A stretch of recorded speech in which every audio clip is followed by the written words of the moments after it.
Hello, fellow foragers. Today we are going to talk about my favorite flower. Yeah, I know roses are cliche, but I can't help it. They're elegant, fragrant, medicinal, and delicious. What's not to love? If you have roses growing in your garden, or your neighbors, you're in luck. As long as they're not treated with any chemicals, they're ready to be harvested for endless possibilities. But what if you don't have roses growing in your yard?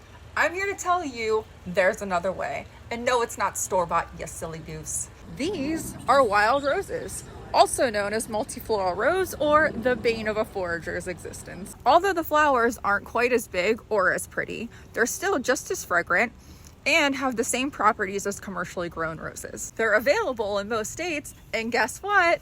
They're crazy invasive. So harvest as many as you want, chop them up, kill them with fire. We don't care. All right, time for a little identification. Leaves are pinnately compound with 5 to 11 serrated leaflets. Stems are armed with sharp thorns, and flowers are typically white but may be pink with 5 petals. In the fall, small red rose hips develop that may also be used in recipes or medicinally. Today we're going to make rose water. It's so simple you only need 2 ingredients, equal parts rose petals and non-chlorinated water. Simmer covered approximately 30 minutes and strain.